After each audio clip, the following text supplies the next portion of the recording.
Yo guys, it's Safe Beer. Welcome back to a brand new video. Welcome back to the channel. Today, this is a season review for Chelsea's season in the Premier League 2024-25. This is my thoughts on how everything went down this season in the Premier League. Because let's be real, this Premier League season was a roller coaster in both ways. In terms of, it was really good for us at one point, and then it looked really shit for us at one point, where it got to the point where some of the fans were calling for the manager's head, some people were calling for the ownership's head, and the protests happened and stuff, and, everything was crazy, but we ended up having a good end to the season, which is all we could all ask for.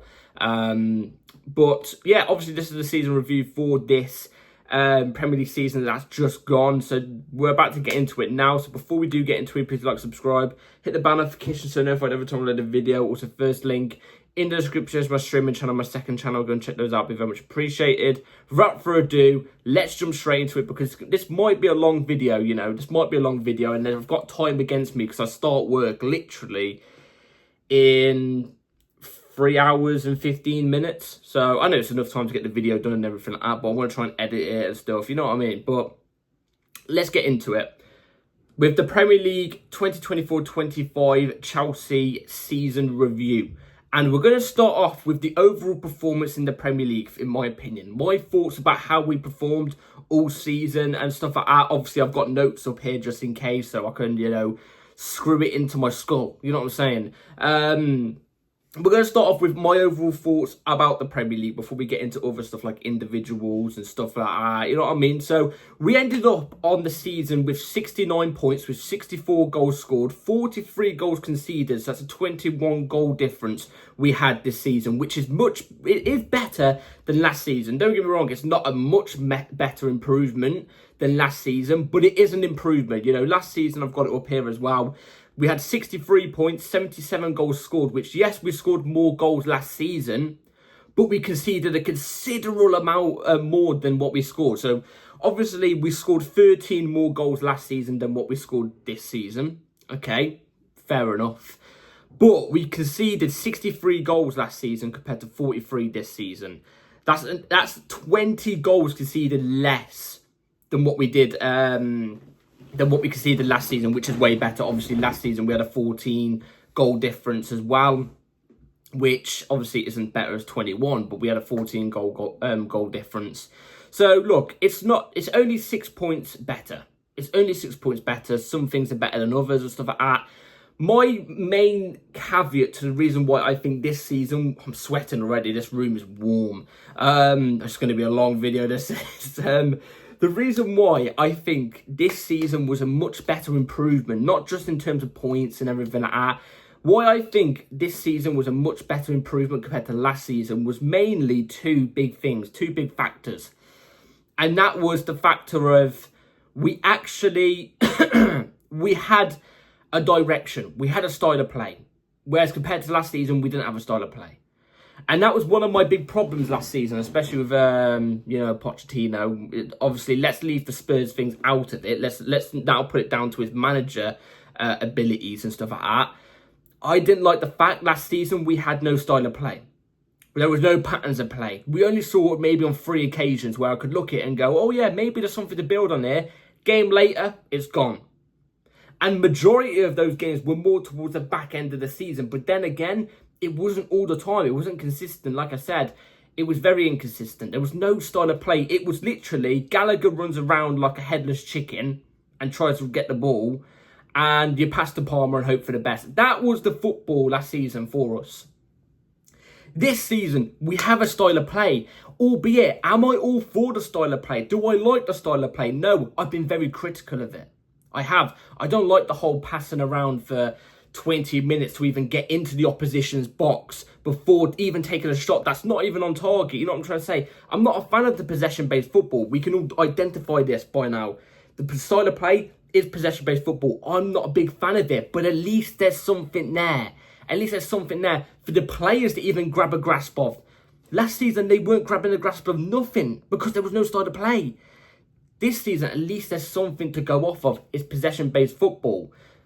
I hope it gets better, obviously, but, the passing, there was patterns of play. There's been times this season where we played some good football. There has been. Start of the season, we looked like, especially that game where we played against Wolves and won 6-2. The start of football, the patterns of play we was making in that game was quick, electric.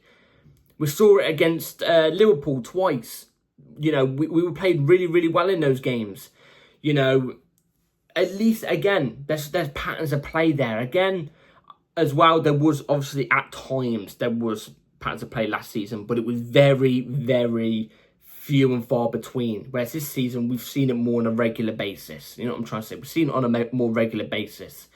So, but the overall performance on the Premier League this season for me, I think we've done decent. Obviously, the main objective this season in the Premier League was secure top 4 or top 5. You know what I mean? Try and get Champions League football. Champions League football was the one that was on the cards, where we was all looking at it and going, if you don't get Champions League football, that's the main objective, then Maresca may have to go. Some of these players may need to be looked at and stuff like that. We need to get Champions League football. That was the main thing. And we've managed to pull through and bag it. We have. And obviously at the start of the season, I thought we was really gonna kick on. Obviously there was the whole, title contender shout, title race shout with us around November-ish. Obviously we ended up dropping off. Obviously we knew we wasn't really going to be in the title race. We knew full well we wasn't going to be in a title race, but it was nice to think that we could potentially go for it. Didn't end up happening, but we was at one point, we was only 4 points off Liverpool. Obviously the drop off happened and we ended up around 6th, 5th, 4th consistently, but at least we were in around that margins. It was more due to the fact of our good run we had from the start of the season all the way till just before the middle of the season. I'm absolutely boiling, Jesus Christ. All the way until about the middle of the season. Obviously, it ended up dropping off around mid-season. We put in a really good performance against Liverpool. Obviously, ended up losing or drawing. Can't remember what it was. I think it was loss against Liverpool around that mid-season mark, around where we started to drop off. And that was the caveat to the reason why, in my opinion, we didn't get comfortably top 4. The main objective, like I said, was top 4, and we managed to secure that. And we got that by getting 4th, by the way. Like, 5th would have been fine. 5th for Champions League would have been fine. I wanted the traditional top 4. I always said that. I know 5th was Champions League football, but usually, back in the past and back what it's always been, was if you get 4th, that's Champions League football. If you get 5th, that's Europa. I wanted the traditional top 4, and guess what? We bagged it. We got it. So I've got no complaints. You know what I'm trying to say? I've got no complaints whatsoever. So, yeah, in the Premier League, I think we've done decent this season. We've secured the objective, the main objective that we were gunning for. We got that. We ended up finishing not badly on points compared to Arsenal, for example. We was only a couple points off Arsenal, who were second. Again, I mentioned Arsenal because they're meant to be this big team. They're meant to be this world-class team, title-winning team, best players in the league and stuff like that. We was only a couple points off them. You know what I'm saying? So I would say we had about a mid-season. I'd say we have a mid-season. It's just, I feel like if we didn't have that massive slope down around mid-season, I think the season would have looked better. Because even in terms of performances, like, in games, the football was diabolical at one point. Like, it was really bad at one point. It has you sitting at your screen, and you'd rather watch paint dry with your eyes being bleached at the same time. Like, that's how bad it was at one point. But we obviously rectified everything more towards the end. I didn't realise, and this has to be a big caveat in terms of the performance in the Premier League this season. Our away record wasn't that great. It wasn't. We've got to fix on that. If we actually fix on the away record, we could have a good season next season. The reason why I say that is because our home record surprised me, really. I didn't realise how good it actually was. We won 12, drew 5, I think it was. No, won 12, drew 4, lost 2. I know we lost 2, and I think I know we won 12.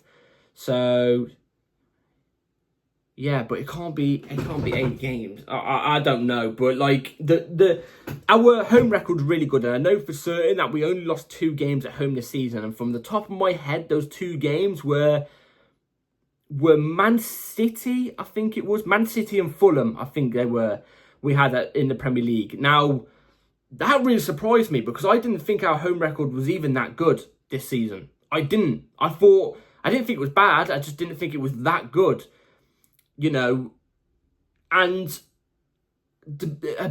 a big thing growing up for me was when I was growing up, obviously being a Chelsea fan, one of the big things about us was the fact teams would come to Stamford Bridge and shit their pants because Stamford Bridge was a fortress. You come to Stamford Bridge, you were drawing at best and you were celebrating, no matter what team you were. Even if you was United, you'd be celebrating at a draw because the Bridge was a fortress. We used to hold that shit down. And I'm not saying right now the Bridge is going to become a fortress with these players. That's not what I'm saying. What I'm saying is if we can add some more quality into this team, could we potentially be making the Bridge back into a fortress? Making teams have that fear at coming to the Bridge again. Whenever they get a draw, they'd go over the top and celebrate like they just beat us 3-0. You know what I mean? Like, I'm talking like that. I would love nothing more than that. I would. But it begs to see what we do yet. I feel like that has to be put into this Premier League performance thing because the home record is quite big. It is.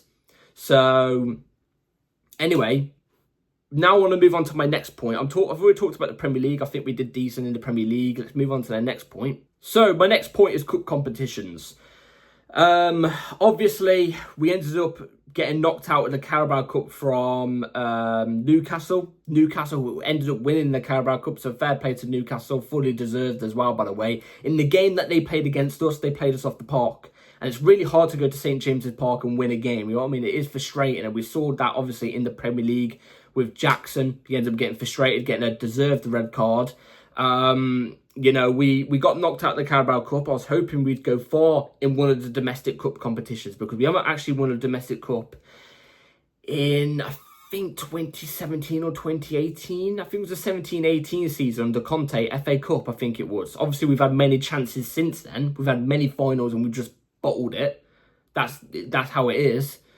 But, you know, Carabao Cup, we failed. FA Cup, I forgot who we got knocked out to in the FA Cup. I don't think it was City, if I'm not mistaken. I'm not too sure who we got knocked out by in the FA Cup, but we did get knocked out in the FA Cup. And obviously the other cup competition that we was in was the Conference League. And now, albeit, look, we won the Conference League. I'm happy with that. You know what I mean? Like, don't get me wrong, it's not like a Champions League win. Like, if we won if it was the Champions League a couple of days ago that we won, I'd be still ecstatic right now towards you all. And I'd be, you know what I mean, celebrating in front of the camera type, you know, movement. It's obviously not on them lines. I've calmed down since, you know, we've won a trophy. That's all that matters. We won a trophy. And let's be real. And this goes into my next point, which are talking objectives. The objective the whole season was get top 4 and win a trophy. And we all demanded that trophy was preferably to be Conference League. You cannot lose out on the Conference League. If you do not win the Conference League, something needs to be talked about, regardless if you win Champions League. No, regardless if you get Champions League football, you still need to talk about why we didn't win the Conference League. Now, we've ended up winning it, obviously. We ended up winning it on Sunday. It was really good to see, you know, the Caicedo photos after the game, you know, Reece James photos and stuff like that, Maresca photos, Mudryk winning the medal. Like, it's all good nature. And, you know, that is all we really asked for. You know what I mean? We as Chelsea fans, we knew we wasn't going to win a domestic cup. That wasn't what was on the board. But if we did have a domestic cup, that would have been 2 trophies we would have got. Because, let's be real, we were all saying win a trophy, and that trophy had to be Conference League. So we was bound to win a trophy, and we were putting that on the Chelsea players because you can't miss out on the Conference League. So the fact that we've won a trophy and we've got top 4, I think that is good. That we've completed the objectives there, and that was the objectives set to Maresca at the start of the season from Chelsea fans. I don't know if it was the ownership, but from Chelsea fans, we said you've got to get top four and you've got to get a trophy. And it's nothing to do with Maresca or his pedigree or anything like that, because we know Maresca, he's come in with only Leicester on his CV, winning the Championship. So, albeit it was going to be tough for him in the end, you know what I mean? Because it wouldn't have been his fault, but he secured that. He secured the objectives. And, you know, I don't think people can really say Maresca out on that. I don't. And even if it's coming from me, it's coming from me as well when I'm saying you can't really sack Maresca based off this. Look, do I wish the football was better? Yes. Do I hope the football's better next season? Do I think it needs to improve next season? Yes. But the objectives we've set out for him at the start of the season and the team, by the club, they've completed it. They've done it. They've got there. And you could say in the cup competition, obviously Conference League, we secured that quite easily. Quite easily. So, in my opinion, that's a big tick. That's a big tick there on the list, in my opinion. Like I said, do I wish we would have... Would I have taken a domestic cup if it meant we lost in the Conference League? I can't lie, no. And the reason why I say that isn't just to do with... It's nothing to do with the domestic cup itself. I would rather an FA Cup and a Carabao Cup over a Conference League. I ain't gonna lie. Even though I do think Conference League and Carabao Cup are on the same lines. But that means having to deal with the embarrassment of getting knocked out of the Conference League. Like, that is embarrassing. For a big club like us, embarrassing. Yeah? So, for me, I'm happy with how everything's gone. I'm happy with how everything's gone. I saw a lot of people, especially, I saw Tottenham fans on Talk Sport, saying that apparently they had a better season than us this season because they won the Europa League. Yes, the Europa League's bigger and better than the Conference League, but the Conference League's still a trophy that your club was in about 2 or 3 years ago, and you got knocked out in the knockout stages, so you can't really rinse it and say it's a Mickey Mouse trophy, mate. You can't. You know what I'm trying to say? Like, you didn't win it. You got knocked out of it. You know what I'm saying? So you can't say anything. Either way, I would rather top 4 and a trophy over a trophy and 17th finishing with 22 losses. The most losses a team has ever had without getting relegated. So I'd rather that. Anyway, let's move on to the next point. Now, I've gone dark screen here because obviously I've got this statistics up because we're going to be talking about the best player this season for us. Who has been the best player this season for us? Who's been the player to take us up that next level? Who's been the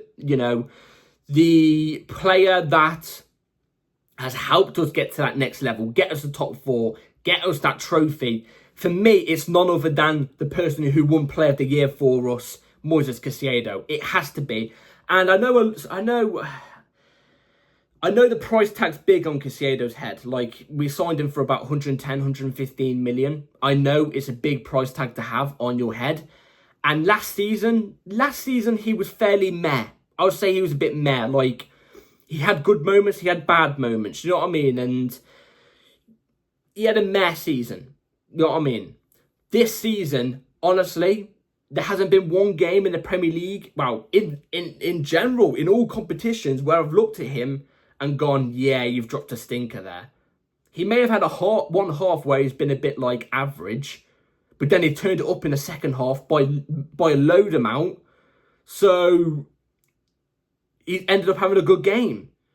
Like, Caicedo, let me just read this out. In the Premier League, he's won the most possession. He's had the most possession won. He's number 1 for that. Second most tackles made. Second most interceptions made. And third most duels won, like ground duels won. And there's more stats to go off. I just haven't got it on here. I couldn't find them. But there is more stats where he's first on. Caicedo, in my opinion, has made up. There's been games where rival fans have played us and gone, we haven't played against Chelsea today, we played against Caicedo. That's how good Caicedo has been this season. And I'm not going to lie when I say this. I'm being dead truthfully honest to you all. Look, I'm being 100% honest to you all. I can take this off and make the screen a bit brighter now. I'm being dead honest when I say to you all this, yeah? I think Caicedo is the first midfielder in the world to justify an over £100 million price tag. I think he's performed like an £115 million player this season. I have. And before, if you're a rival fan or anything like that, or if you're somehow a Chelsea fan and you're not a fan of Caicedo, and you come in here and say, oh, but for over 115 million, you'd expect more goals and assists from what he gets. No, he plays in the role that he plays. He's a defensive midfielder. Well, not a defensive midfielder, but he's like a sweeper. He plays the Kante role. He's not meant to get he's not meant to get like 10 goals and 10 assists. He's not meant to even get 5 goals and 5 assists. He's meant to do the dirty work in the ground. Sweep the pitch. Make sure defensively we are stable. But even then, going forward, I think he's improved so much since last season. His passing ability is top. The amount of chances I've seen him create this season has been great. His side, I know this isn't a big deal, but like last season it was. Some of his side passes last season were lackluster and they'd be caught out quite easily. This season, they haven't been. I haven't seen him being caught on the ball this season, let alone last season. Well, last season he got caught on the ball quite a few times. He improved towards the end of the season, but he didn't really get caught out of the ball this season. I don't think he made any mistakes this season, leading to a goal.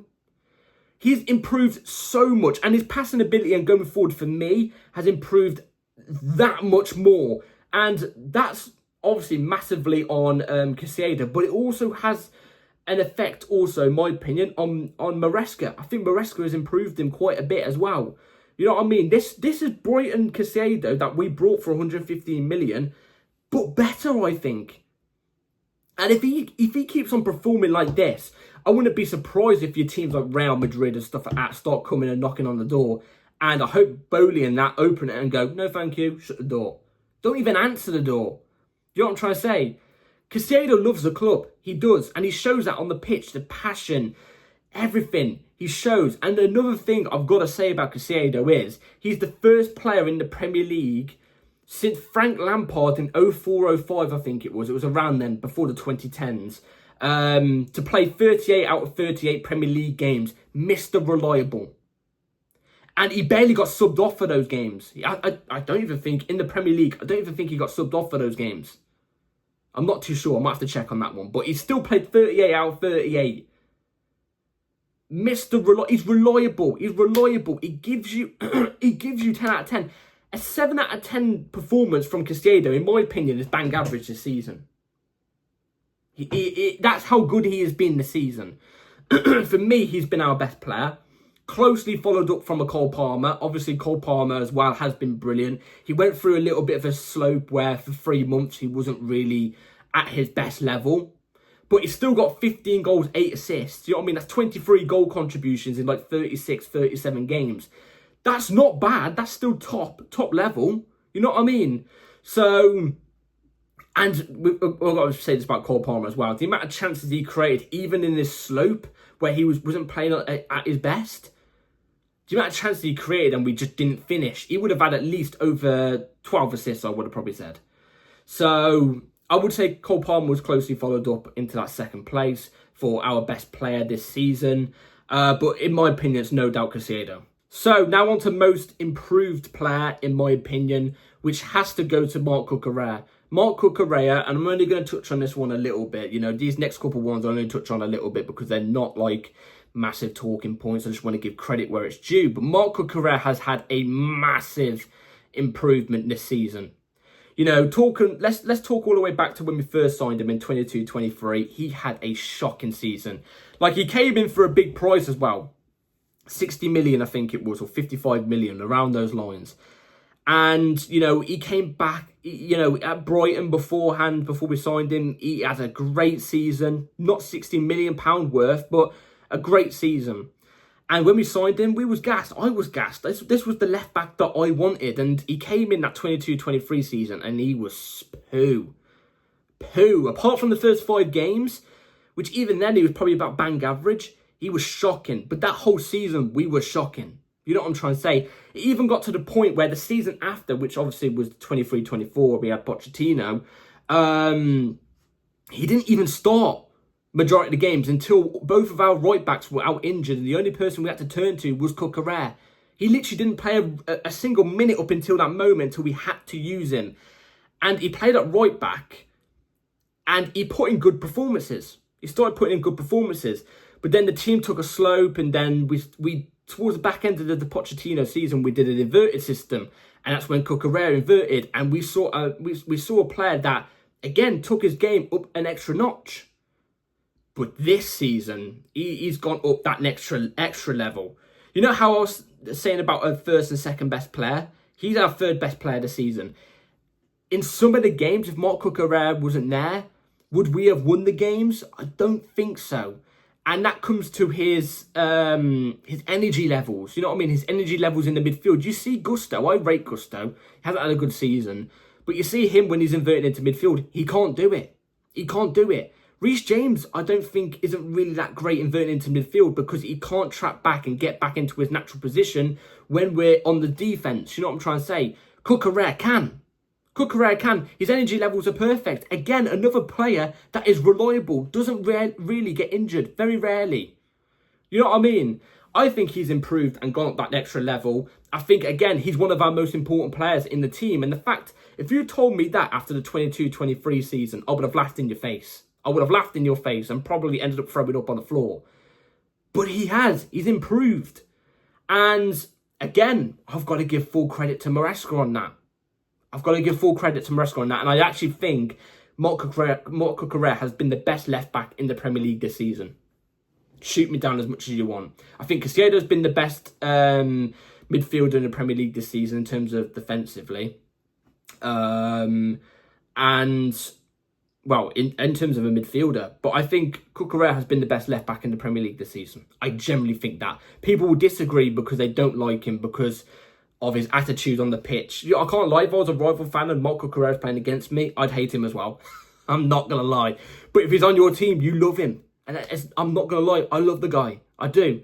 So he's had a massive revelation in his Chelsea career. I'm so happy for him. Anyway, let's move on to the next player that I'm going to talk about. So, most underwhelming player this season. Again, I want to get this one out of the way because I feel bad talking about it.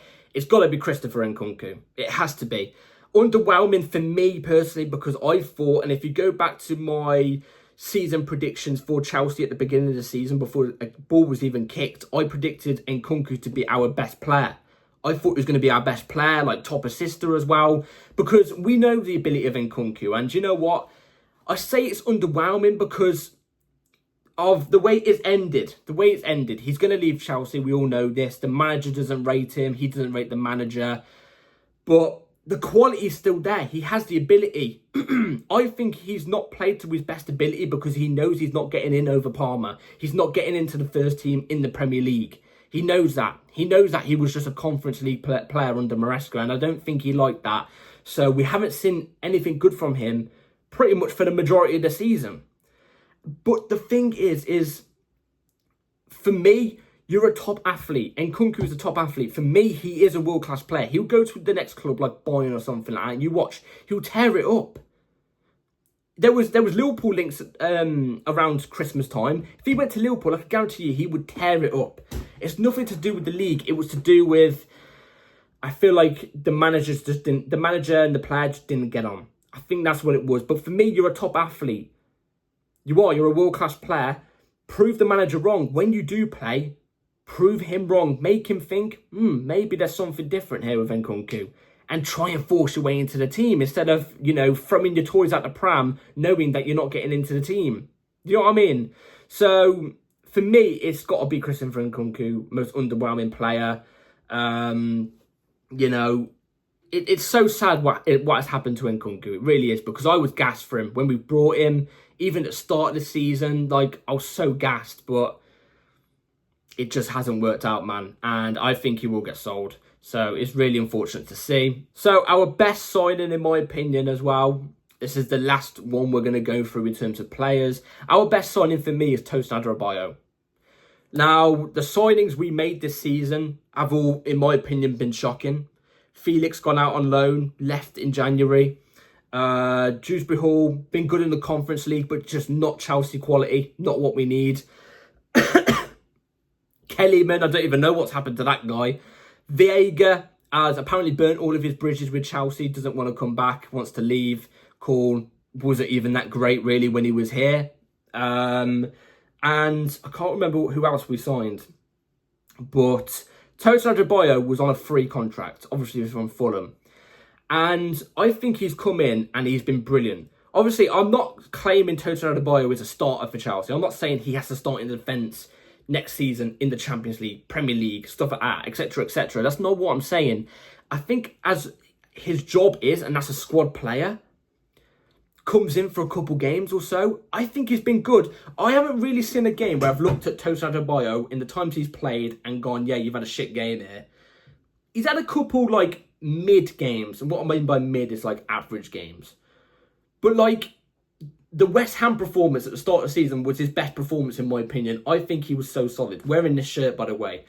I think he was so solid that game.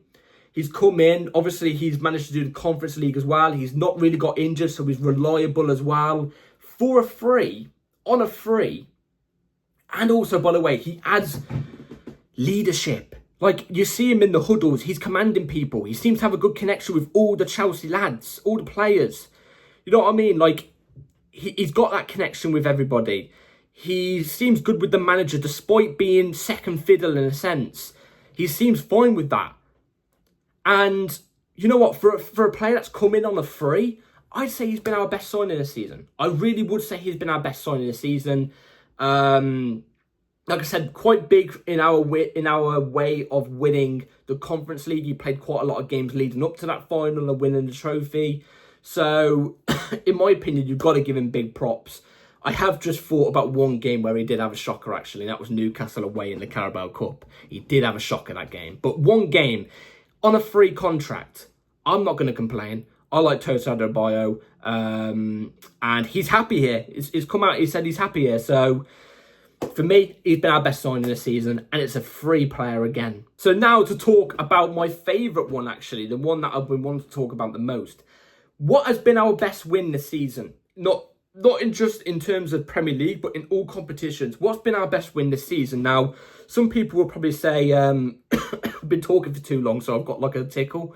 Some people will probably say the 4-1 over Real Betis, you know, the comeback from 1-0 down in the second half.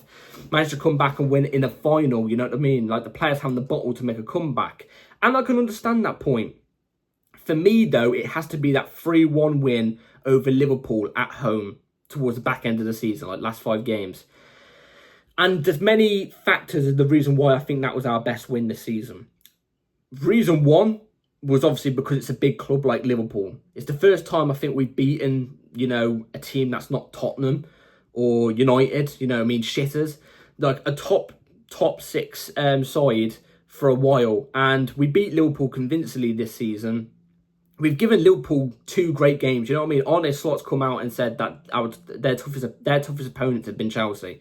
But the way we won in that 3-1 game, I was so happy with, because there was so much pressure right on that game. Every game was a final towards in that lead up towards back end of the season, because if you dropped even 1 point, if you even drew a game, that was it. You pretty much would have lost. And a team like Liverpool, I know they were somewhat on the beach.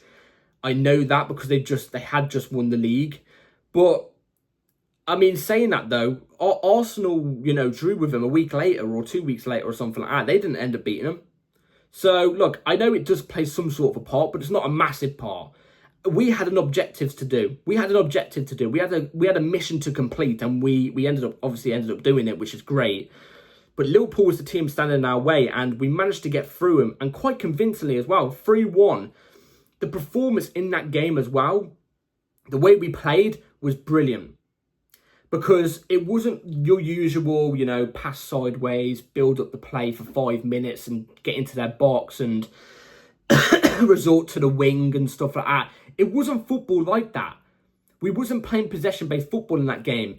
And this is where, in my opinion, Maresca showed his flexibility in full flow. We actually sat back.